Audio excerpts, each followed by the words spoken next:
안녕하십니까. 오늘도 좋은 시간 주신 하나님께 감사드립니다. 오늘은 성도의 경험 네 번째 시간입니다. 세상에 자기 육신을 자랑할 수 있는 사람이 있다면 그 사람은 바울일 것입니다. 맞지요? 그 대단한 바울 아닙니까? 그 시대에 그 대단한 신학교 나오고 굉장한 분이죠. 그런데 왜냐하면 바울은 율법의 의로 흠이 없는 사람이었기 때문입니다. 율법에서 정했을 때 흠이 없었다고 그러지 않습니까? 율법이 10계명을 놓고 사람이 지킬 수 있는 거를 쪼개고 해가지고 613개로 쪼개놨지 않습니까? 그 613가지를 만들어서 지켜야 될 사항이라고, 해서는 안 될 사항이라고 해서 만들었습니다. 근데 그 후로 2000가지가 넘는다고 그러는 소리도 내가 어디서 들었습니다. 그렇게 많은 것을 하지 말고, 피해야 되고, 이럴 일들을 그렇게 많이 사람들이 그렇게 많은 부분을 나눠 놨습니다. 그 얼마나 율법이 힘들겠습니까? 그런 것에서 그렇게 힘든 율법에도 흠이 없는 사람이라면 바울이 얼마나 대단한 사람입니까? 그리고 거듭난 후에 자기 육신을 자랑할 수 있는 사람이 있다면 그 또한 바울일 것입니다. 맞지요? 왜냐하면 그는 부활하신 예수를 자기 눈으로 본 사람이잖아요. 주님께 크게 쓰임을 받은 사도였고요. 그러나 바울은 감히 자랑하려 하지 않습니다. 이게 정말로 진심에서 우러나오는 겸손이지 않겠습니까? 교만할 수 있는 사항이 충분히 많은데도 겸손한다면 이건 진실한 겸손한 사람입니다. 하나님이, 성령님이 인정해주는 겸손일 겁니다. 그러나 바울은 감히 자랑하려 하지 않는다.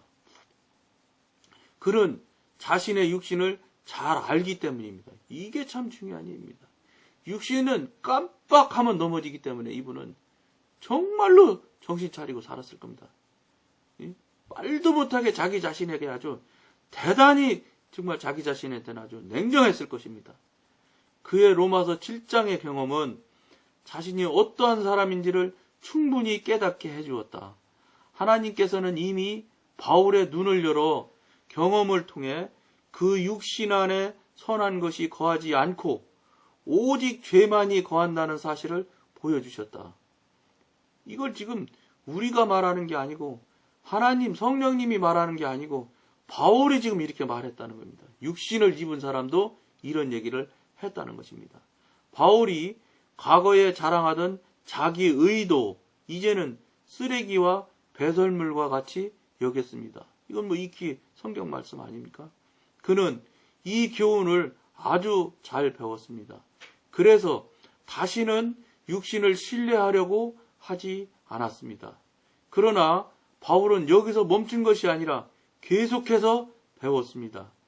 이게 계속해서 배웠다는 것이 공부를 했다는 말씀도 있지만 여러분들이 이제 성령으로 이제 영의 사람이 돼서 성령님과 교제하고 교통하다 보면 성령님으로부터 배우는 그 공부가 굉장합니다. 성령님으로부터 깨닫고 깨우쳐져서 알게 해주는 이거는 세상 학문하고는 차원이 다릅니다. 여러분들이 그거를 속히 여러분들이 체험하시면 참 좋습니다. 아마 사도 바울도 계속해서 배웠다는 내용 중에는 공부한 것도 있겠지만 성령으로부터 배웠다는 얘기도 많이 있을 것이라고 생각합니다. 왜냐? 이분이 신약 성경의 3분의 1을 쓰다시피 한 거 아닙니까? 그거 다 성령님으로부터 받아서 쓰시게 된 성경 말씀 아닙니까? 얼마나 많이 배운 것이겠습니까? 바울은 자기 육체를 신뢰할 만한 많은 이유가 있는데도 불구하고 5절하고 6절 하나님께서 그것을 어떻게 보시는지를 깨닫고 그것이 얼마나 믿을 수 없고 무가치한 것인가를 잘 알고 있었습니다. 이만큼 하나님과 동행하고 하나님과 교통하고 교제하니까 하나님의 마음을 다 알지요. 빌립보서 3장을 계속 읽어 나가다 보면 바울이 자신을 신뢰하는 문제에 있어서 얼마나 겸손한 태도를 취하고 있는가를 발견하게 됩니다. 사도 바울 얘기가 나왔으니까 이분이 여러분들이 생각하고 알고 있는 것이 혹시나 텐트 메이커, 즉 천막이나 파는 사람 이렇게 생각할 수 있는데 맞습니다. 천막 파는 거 맞지요. 근데 여러분이나 저나 알고 있는 것처럼 무슨 우리 그냥 그 야외용 천막 그런 거 하나 정도 2개 정도 이렇게 파는 걸 여러분들은 생각하실 수 있을 겁니다. 그게 아니고요. 그게 아니고 이분이 얼마나 어마어마한 사람이냐면 이분 아버지가 제사장과 관계가 아주 좋습니다. 그러면 제사장들이 6월절 날 같은 때면 소 잡는 숫자가 소가 2만 마리인가 이렇대요. 양은 또 얼마나 많을 것이고 그 가죽이 그게 다 가죽이 어디다 쓰이겠습니까? 그게 다 텐트 만드는 데 쓰는 겁니다. 그걸 이 바울이 아버지가 제사장들과 관계가 있어서 그걸 다 인수해다가 그걸 다 가죽으로 해서 텐트를 만드는 엄청난 사업을 크게 했던 아버지가 그랬던 사람입니다. 그러다 보니까 그렇게 거부니까 로마의 시민권을 돈을 주고 살 정도로 부자였습니다. 그렇게 큰 부자였습니다. 이게 지금 시대에 무슨 어설픈 부자가 아니고요. 물질적으로도 그렇게 대단한 사람인데다가 신학은 또 어디서 했습니까? 그 당대의 최고인 가말리엘이라는 그 문화에 들어가서 거기서도 거의 수제자에 해당하는 만큼 성경을 쫙쫙 꿰던 분 아닙니까? 그러니까 다른 사람들 같으면 대제사장한테 가서 내가 다메섹에 가서 다 잡아오고 쓰다 서류 하나 써주시오. 이렇게 할 수가 없습니다. 어디 감히 대제사장한테 가서 써달라고 한다고 대제사장이 하루아침에 저녁 때 갔는데 그 다음날 아침에 오라고 그래서 받아갖고 다메섹으로 가지 않습니까? 그걸 보면 무슨 얘기를 하고 있냐면 이 사울이 얼마나 제사장과 깊은 관계라는 걸 아셔야 돼요. 늘상 그냥 조금 요새 시쳇말로 하면 호용호지하는 사이일지도 몰라요. 그렇게 깊은 관계라고. 그러니까 그 가죽을 받으면서 가죽값을 주고 가죽값을 또 서로 나누고 안 하겠습니까? 물질 주고받은 것도 얼마나 많은 금액을 오고 가고 했겠습니까? 그러니까 그 관계가 여러분들 우리가 성경에 문자적으로 나타나는 것도 그렇게 우습게 나타나는 건 아니지만 어쨌든 우리가 알고 있는 그런 정도의 시시한 바울이 아니에요. 사도 바울이. 그렇게 막강한 거기다 성경 지식이 여기 성경 말씀으로 율법의 의를 이룬 사람이란데 얼마나 대단한 사람이겠습니까? 그런 사람입니다. 우리가 알고 있는 사도 바울이 그런 분이 이런 소리를 지금 하고 있다는 걸 우리가 생각을 해야 됩니다.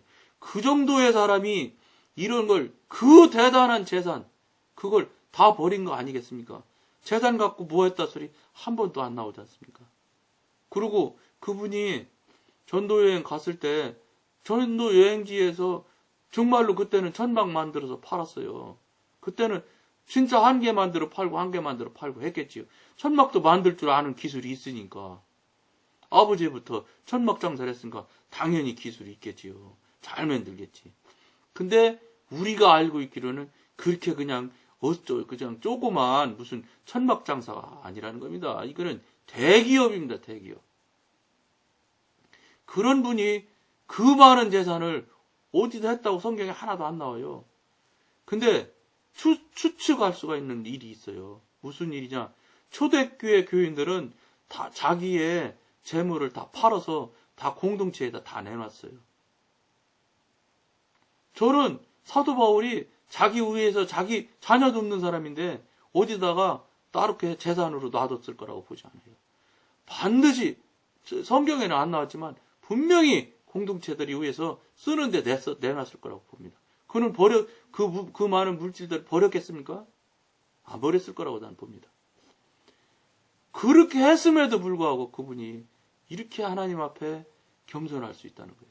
하나님이 이렇게 인정을 하는 분인데도 그렇게 겸손할 만큼 이분이 진짜 겸손한 사람이에요. 그럼 이분이 이렇게 겸손한데 우리는 어떻게 해야 되겠습니까? 나는 어떻게 해야 되겠습니까? 여러분은 그럼 어떻게 태도를 해야 되겠습니까? 여기에 우리가 대입을 시키면 아주 좋을 것입니다. 대입시키고 진심으로 하나님한테 진심으로 겸손해야 됩니다. 그리고 여러분들이 이 길을 충실히 따라오다 보면 우리가 믿을 존재가 아니라고 지금 계속 말하고 있지 않습니까? 육신에 알고 있는 상식이나 지식이나 다 소용없습니다. 명예 있으면 천당 간다고 그러면, 천국 간다면 명예 사야지요. 돈 주고라도. 도둑질이라도 해야지요. 강도질이라도 해야지요. 천국 가려면. 근데 그건 아무짝에 필요 없다고 그러지 않습니까? 배설물이라고 그러지 않습니까? 우리가 지금 어떤 사람은 지금 배설물이라는 걸 지금 우리는 그걸 목표로 향해서 지금 죽기 살기로 그걸 구하고 그것을 그냥 하나님한테 달라고 애걸복걸 맨날 못 살게 그리고 하나님 근심하게 만들고 있지는 않는지 우리는 그걸 봐야 된다는 것입니다. 제가 말씀드린 게. 그거 해야 우리가 살아날 수 있습니다. 그래야 우리가 그것으로부터 이길 수 있다는 말씀입니다. 그렇게 해서 우리가 하나님 앞에 바로 서고 우리가 하나님 칭찬받는 삶을 살아드려야지. 그거 우리가 해서 나 자신을 정말로 깨끗한 거울에 비춰고 내놔야 됩니다. 솔직하게. 그러니까 여러분 솔직하게 다른 사람 앞에 고백하라는 거 아니지 않습니까? 아무도 없는 성령님을 상대로 해서 성령님 앞에 속으로 기도하셔도 좋고 방언으로 기도하셔도 좋고 어쨌든지 나만 아는 방법으로 하나님한테 회개하라는데 그거 못하실 리 없지 않습니까? 물론 회개도 내가 하려고 해서 회개 안 되더라고요. 잊어먹고 생각도 안 나요. 옛날 것들은. 왜냐하면 육신으로 꽉 쩔어서 옛날 죄진 것도 다 잊어먹어요. 기억이.